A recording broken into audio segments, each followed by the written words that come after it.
There's always one button that wants to be a problem. But all right. Good morning here again. Good morning, everybody online that's joining us for our Bible study each week. And just thank you for joining us, and glad we can all study together. Last week, Ed taught us about the Ten Commandments. We've all learned the Ten Commandments before, hopefully growing up in Sunday school.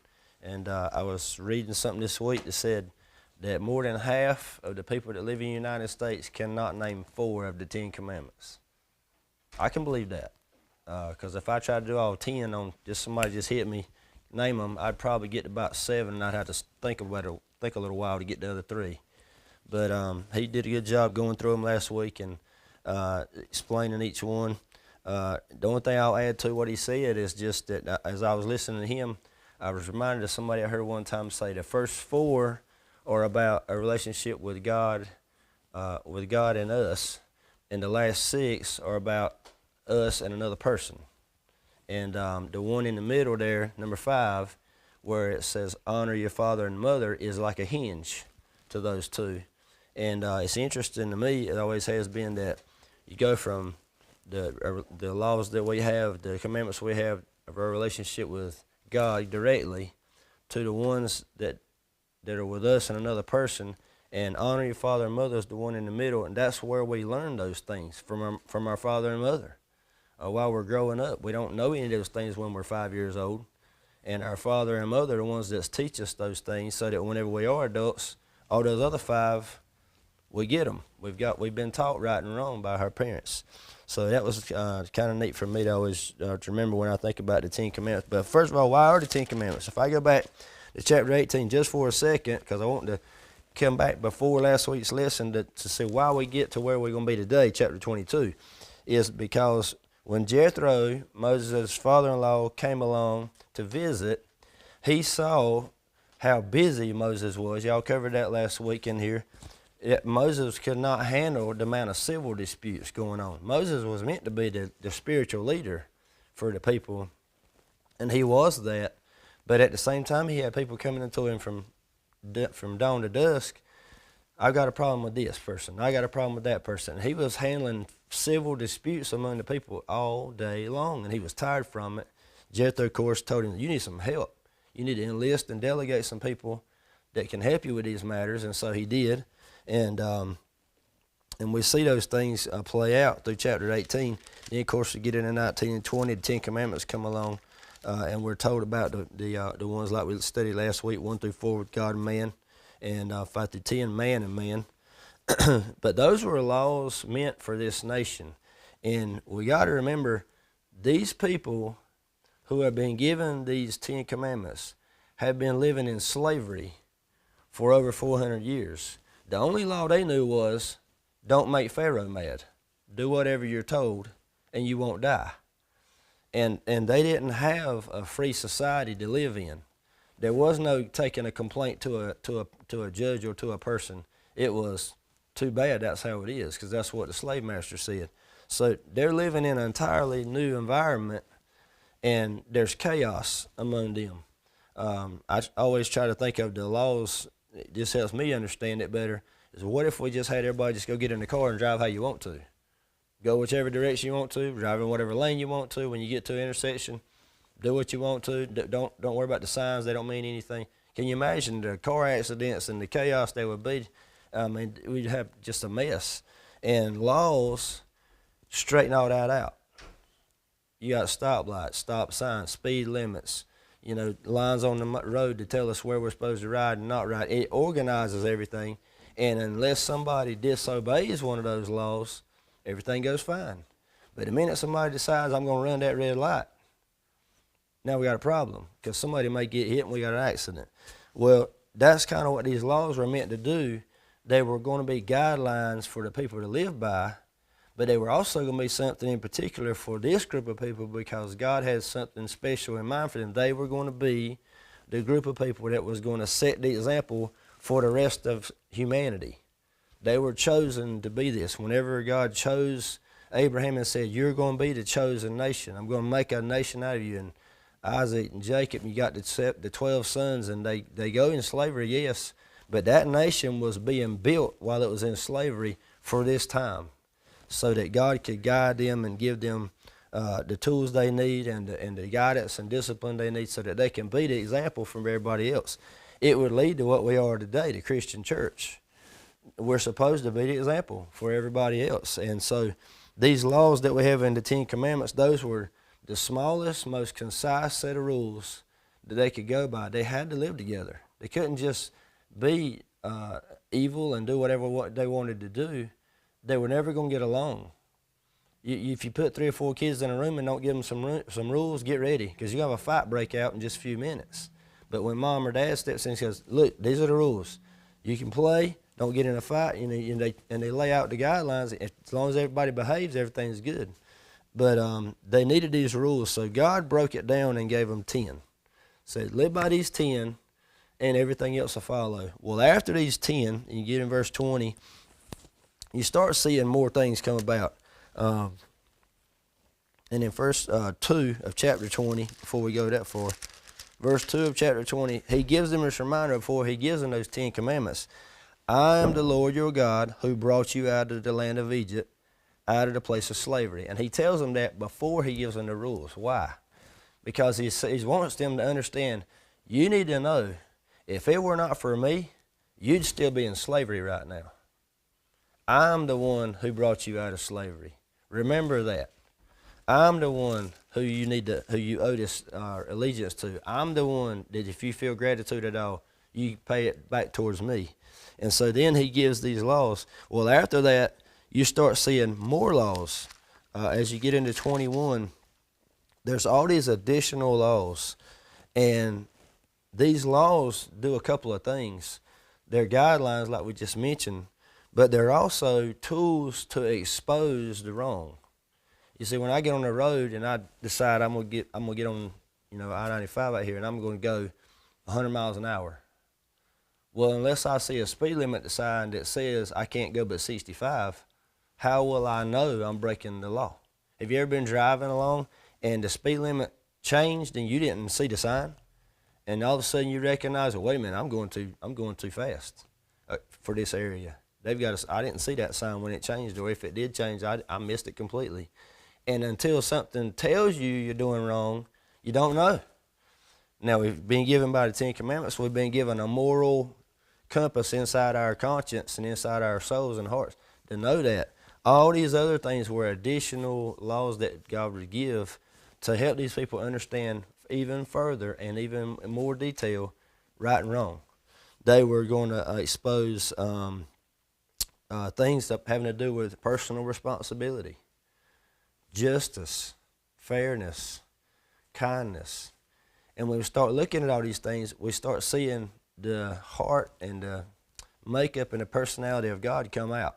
And that's what I really learned out of this lesson we're going to look at today, is the things that God is teaching the people through these additional laws, and I'll get further into them as we go, was meant for them to see God's heart. I want you to live this way, because this is the right way to live. This is the right way to treat people.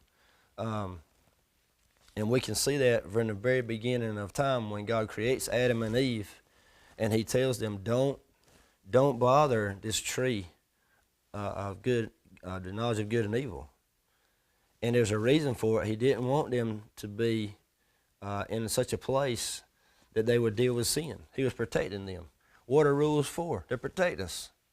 Well, if we didn't have those traffic rules, would somebody die in car wrecks? And that happens every day. Rules for our kids: don't touch that, don't do that. And it's because we're not trying to keep them from doing something to cut out their fun. We're trying to keep them from doing something to cut out the danger, to protect them. So these other rules that come about all through chapter 21, chapter 22, you can kind of look in your Bible. It probably says little subheadings: laws about slaves, laws about personal injury. You got laws about theft, laws about crop protection, so somebody's field, laws about personal property, so it's about theft and stealing, somebody damages your stuff, whatever, laws about seduction and the treatment of women, capital punishment, capital offenses, all those things.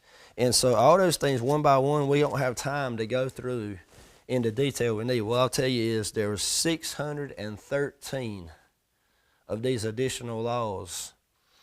And they go from here where we start in Exodus all the way through to Deuteronomy. And if you look up the 613 laws, it is verse after verse after verse. And you got to, if you're somebody who likes to read through the Bible, when you get to this section and you're fixing to read days and days of laws, you got to really put your head down and plow through them, because they can get monotonous if you're not careful, but they are for a reason. Those laws were not just to be words on the page.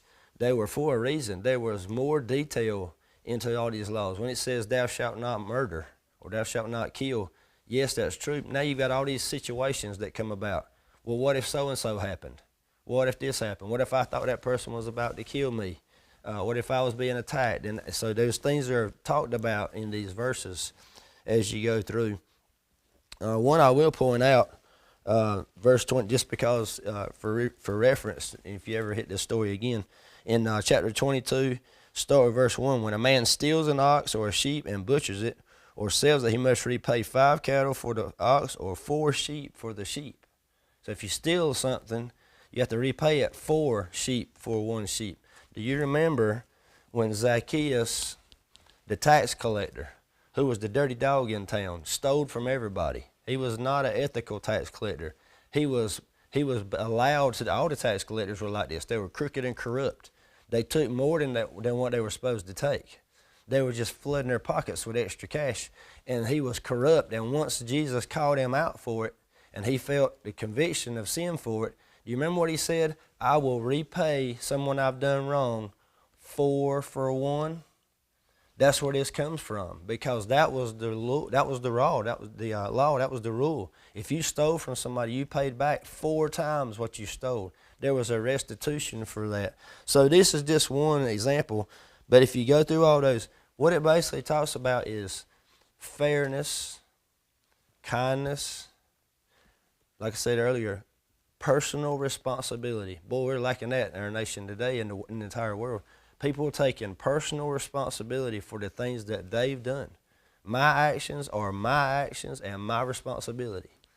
And if we don't teach that for sure, we're never going to make progress in society in a positive way.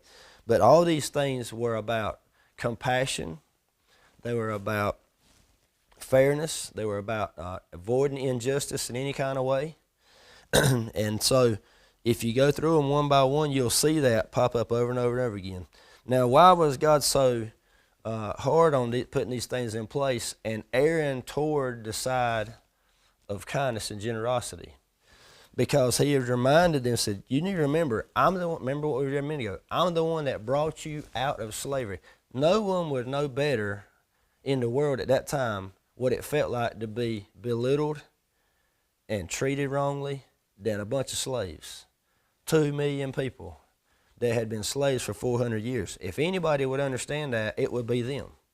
And so being done wrong, they knew pretty well. So now that they're in freedom and God's given them these laws, so don't be tempted to act like the people that treated you wrongly. Be different. I remember, this is maybe not the best example, but I remember when Haley was going through nursing school, and she was a CNA, and she would come home sometimes, she'd say, Daddy, you don't believe how sometimes the CNAs get treated.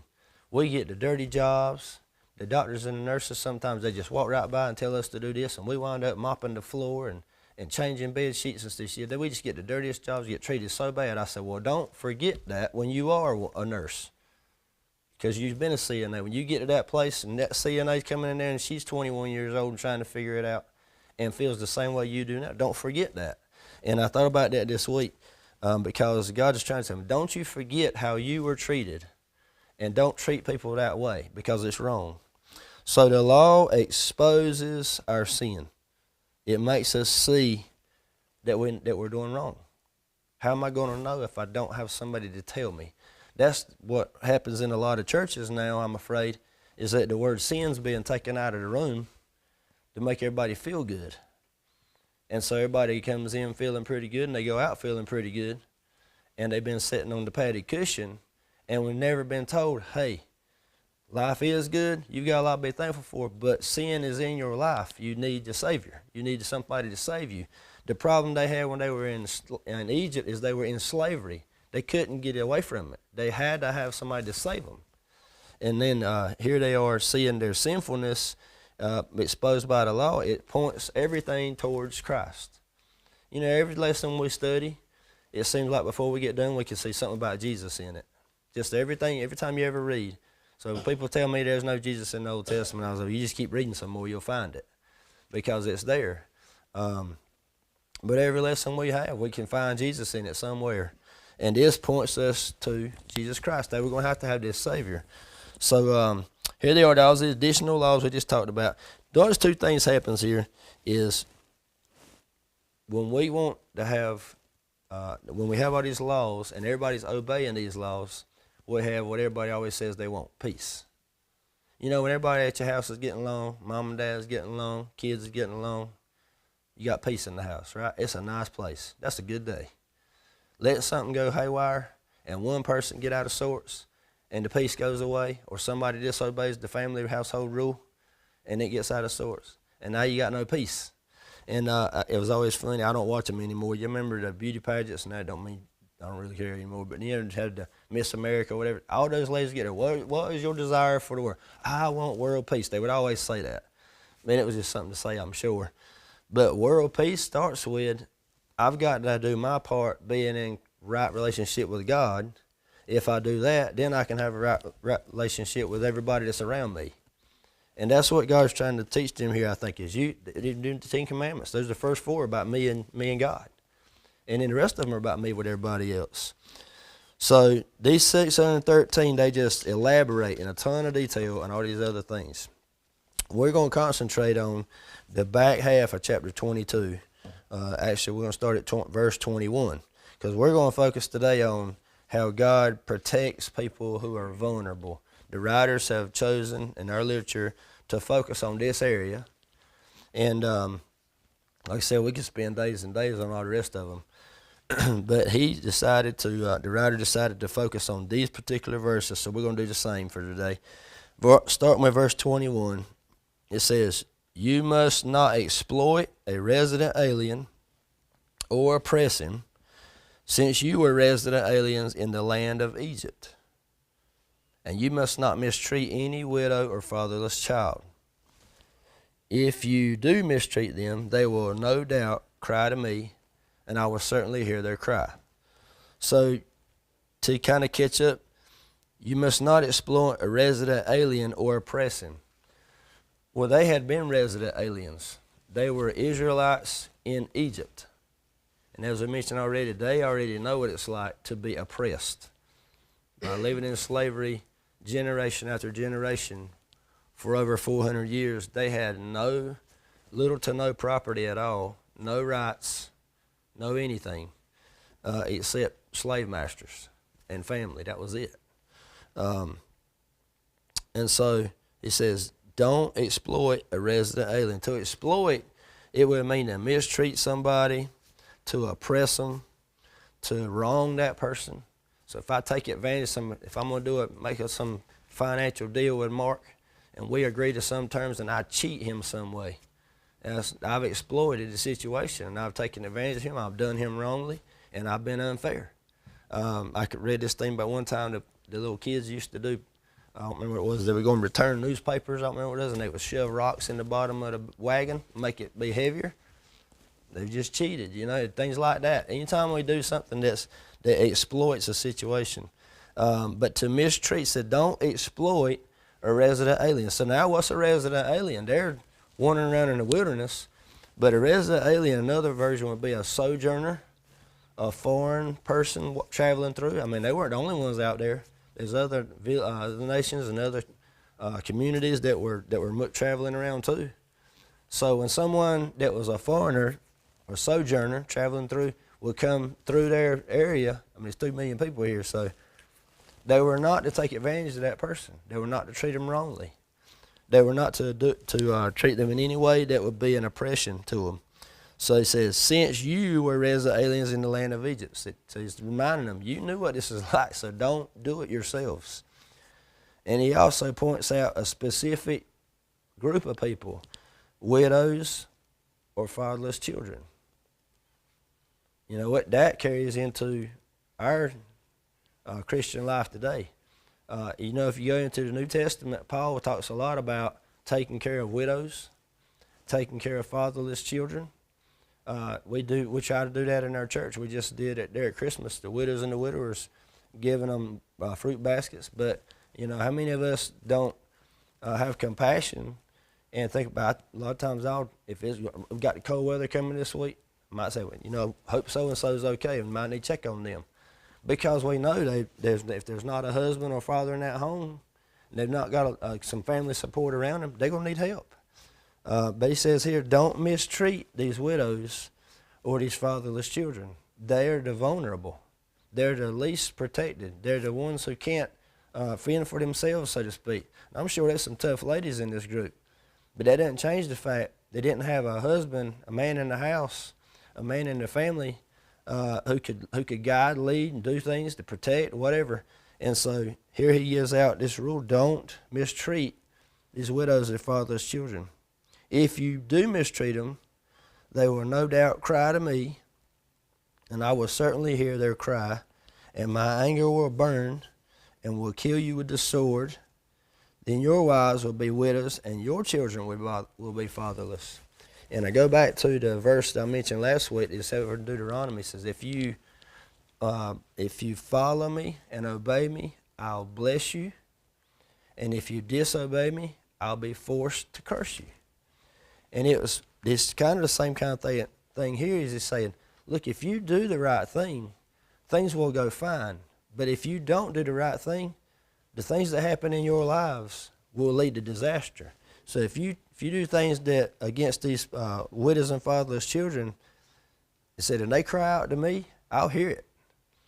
And the same thing is going to happen to you in turn. So I don't think God applies these laws and rules to just the Israelites. I think this is just a group he chose to use Moses to tell them to. But what we don't know is, I don't think we remember sometimes. I always have to remind myself is this applied to every nation. While God had allowed the Israelites to be in slavery for 430 years in Egypt, over here at Canaan sits the Canaanites and the Amalekites and all these other groups of people that Joshua, in just a few pages, is going to take out, because God gave them the same opportunity to follow these laws, to obey him and honor him, and they chose not to. And so here he gives the warning about treating people a certain way, and how that if you don't, it's going to hurt. It's going to come back to get you. It did to them. It did to Pharaoh and his army. They mistreated God's people, and Moses kept saying over and over and over, God said, let my people go. Pharaoh kept refusing, and Pharaoh paid the price for it. And so here he says here, my anger will burn, and I will kill you with the sword, and your wives will be widows, and your children fatherless. Now, before I get too far, I just had to remember this, and I'm glad I did. Go back to chapter 20 and go to verse 18, just for a second. Now, we just read what God said about a warning. Chapter 20 and verses 18. This is right after the last of the 10 Commandments. All the people witnessed the thunder and lightning, the sound of the trumpet, and the mountains surrounded by smoke. And when the people saw it, they trembled and stood at a distance. You speak to us, and we will listen, they said to Moses. But don't let God speak to us, or we will die. Now, what did they just say? Whatever you say, we're going to do it. They committed on the spot. We will do what you say. In just a few short years, they obliterated that statement. They did not do what he said. As a nation, they turned their back on God. As a nation, they started worshiping idols. Do you remember the kingdom splits later? And they wound up being taken over by the Babylonians. And this whole thing about fatherless children, and I will kill you with the sword, and your wives will be widows, and your children fatherless, that's what happened. Because we just studied last year, when the kingdom split, the Israelite nation split, the 10 and 2, and then the 10 went with Jeroboam, and they all started worshiping other gods. Next thing you know, Assyria takes them over, and then you get on down the line to the story of where Daniel and all his buddies are hauled off to Babylon. And the very thing that he warns them about right here, that you'll be taken by the sword, and your children will be fatherless, works out, because there winds up being a bunch of widows and fatherless children. And so here he's giving them this warning about how to treat people. These laws were basics for them to live by, and they accepted them, yes, but they didn't really pay attention to them the way they should have. You know, I do that with my kids sometimes, and I did it myself when I was a kid. Here's the rules, and all of a sudden you got one or two that decides they want to just forget about the rules for a little bit, and next thing you know, the whole class pays for it at school. I always hated that. I didn't do nothing wrong. Why we don't get recess? Because so-and-so wouldn't be quiet, you know. And so this is going to happen here. That nation is going to pay for this by not doing everything that God has laid out for them. So then he goes to verse 25. If you lend silver to my people, to the poor person among you, you must not be like a creditor to him. You must not charge him interest. All right. So it was not against the law to loan somebody money. And it was not against the law here given out to collect interest on the money. But you could not do it here to a person that was poor. That person you were not supposed to do it to. It was okay to be a creditor, so to speak, but you couldn't charge interest on those people because they were never going to be able to pay it back. That's where the compassion of God starts to show up. Right here in some of these rules, we read them and go, well, now, the bank loans me money, I have to pay them interest. But it's different if I've got a needy person I see and they can barely have enough food to eat, and they want to borrow some money. Well, number one, if I see that, I hope I got the heart enough to go, look, here, I've got enough. You take it. Don't worry about it. I don't want it back. As long as I'm good and blessed that way, I'm going to do it. But if I did do that, I would be required by, according to this rule, don't ask for anything interest. Just pay back what you owe, and that's all. Okay. God's teaching them to have compassion on people, compassion on other people. We're seeing God's heart show through.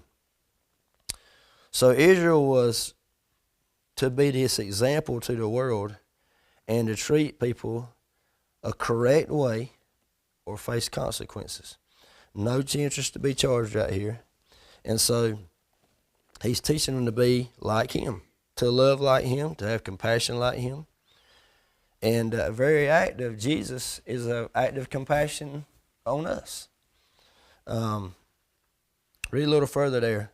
Verse 26. If you ever take your neighbor's cloak as collateral, return it to him before sunset. This kind of makes me wonder how selfish and stingy have these people become so quickly if we've got to have this kind of law. A person's cloak was not like the shirt I'm wearing. It would be like their blanket in the nighttime and their jacket in the daytime. They didn't have 3 and 4 things. You know, I got 3 or 4 coats. I got several blankets and a comforter on my bed, all that kind of stuff. For them, the cloak was the covering for all day, and it was their blanket at night. So if they had to give it to you as a collateral for a loan, they had nothing. They had nothing to cover themselves with. They had nothing to sleep with. And here this law says, if you take it as collateral, give it back to him, because it is his only covering. It's the clothing for his body. What will he sleep in? And then it says, if he cries out to me, I will listen because I'm gracious. So God hears the cries of people who call to him first. The people who call out to him, he's hearing those things. He already told us up above that. I won't hear their cries if you mistreat them. And so he gives us, these are not suggestions, that we're reading. These are all commandments. Do these things. Let's go ahead and read just a little further down that one. You must not blaspheme God or curse a leader among your people. You must not hold back offerings from your harvest or your servants. Give me the firstborn of your sons. Do the same with your cattle and your flock. And let them stay with their mothers for 7 days, but on the 8th day you're to give them to me. And then verse 31, you be my holy people. Be my holy people. And I'm going to stop right there, but that sentence He's telling them, be my holy people. Does anybody remember, you might have heard this a couple times through the years, what the word holy means? I mean, a short definition in your terms, but the one I know. But what does holy mean to you? Anybody?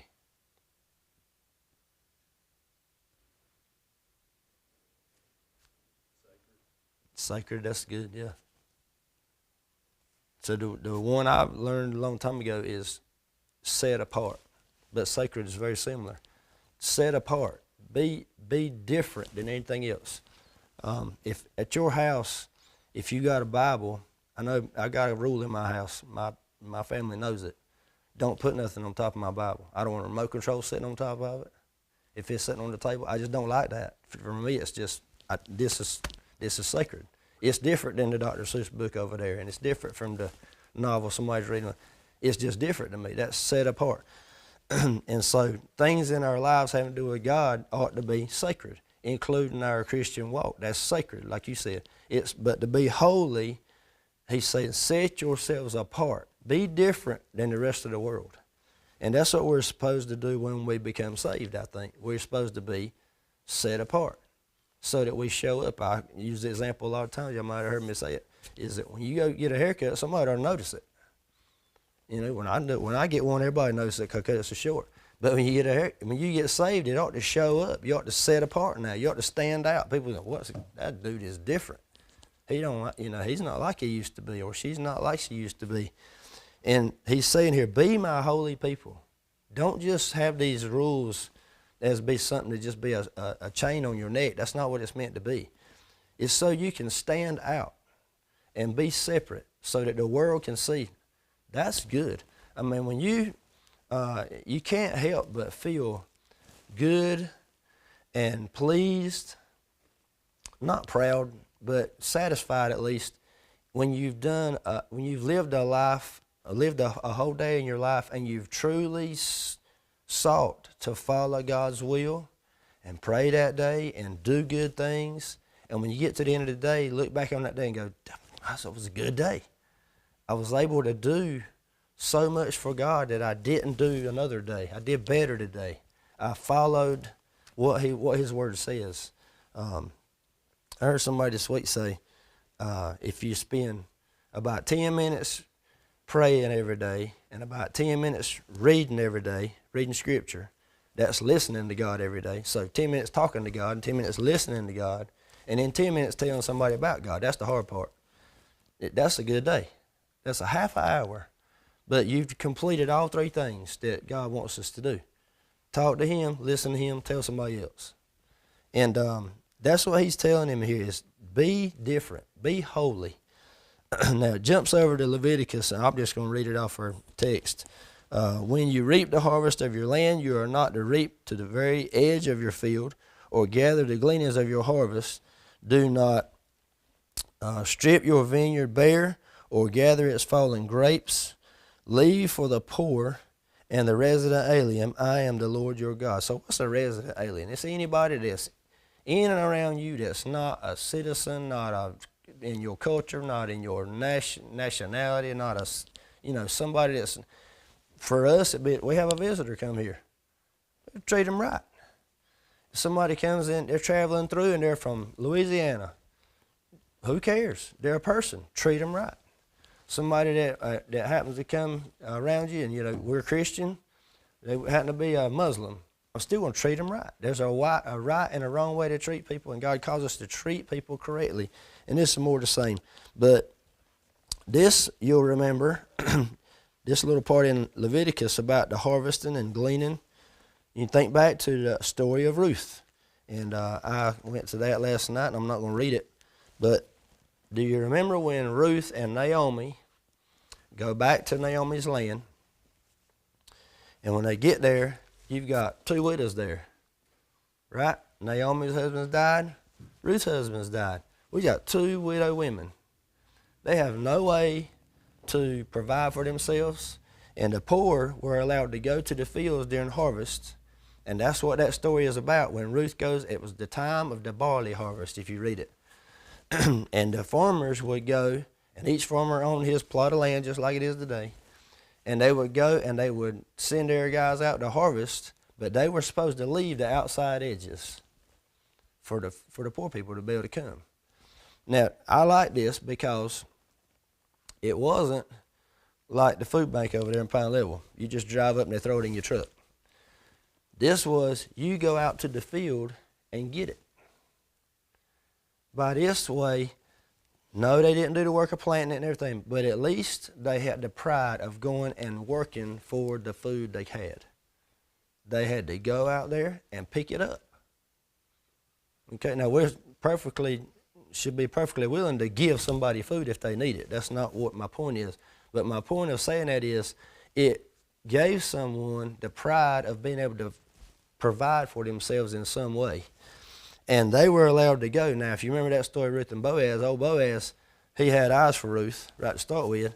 And so he tells his guys, look, when y'all are going along, why don't you drop some extra stuff on the ground, the good stuff. And that's not what it usually was. Usually it was, you get all you want, get out of the field, and they come behind and pick it up, all the extras and leftovers. But Boaz went even farther. And Boaz is a good picture of Jesus Christ because of the compassion. He's a good picture of God there because he sees two women that are in need. Happened to like one of them a whole lot, but he saw the need and the necessity for some compassion on them and tells his fellas, look, we got plenty. Drop some of that extra so they can get some more. And so there's just some key things on how God expects us to err on the side of graciousness.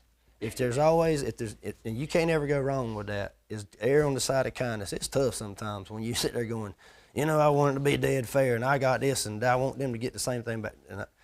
But God doesn't have that kind of heart. I mean, if we say, Lord, just give me what I deserve. I don't want what I deserve. I'll be trouble. But if we err on the side of kindness, goodness, compassion, love, and then seeing the needy person, the needy person in the way. And the last thing I had was 23 and verse 9. So we're jumping just ahead. Look over here, 23 and we'll start with 6. You must not deny justice to a poor person among you in his lawsuit. Stay far away from a false accusation. Do not kill the innocent and the just, because I will not justify the guilty. You must not take a bribe, for a bribe blinds the clear-sighted and corrupts the words of the righteous. You must not oppress a resident alien. You yourselves know how it feels to be a resident alien, because you were resident aliens in the land of Egypt. And so the last thing that I thought of just to mention is this applies to salvation too, because I was a sinner and I was lost and I needed a Savior, and somebody got me there. Somebody or a bunch of people told me how to get there, and they had compassion enough for me to teach me and show me how to get to it. And I'm supposed to do the same thing, just like these laws are talking about. That resident alien that we run into every day, not necessarily a citizen. I'm talking about a non-citizen of heaven yet, someone who is lost and still in sin and not saved from it yet. They're in that same boat as one of those resident aliens. They need help. They need somebody they're vulnerable. And it's our job, I think, to follow these same guidelines for living and apply it to our Christian walk too. Comments, questions, a lot of stuff in there. We just don't have enough time to hit them all. So we'd have to cover all Leviticus to get the rest of it. Anybody? I appreciate y'all coming each week. It means a lot. People, when you study, and people here to study with you. So, yeah, well, we'll do the best we can. You want to pray for us? Go ahead.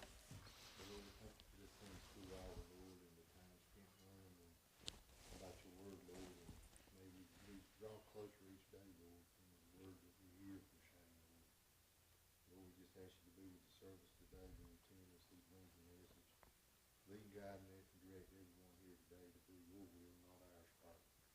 All these things we ask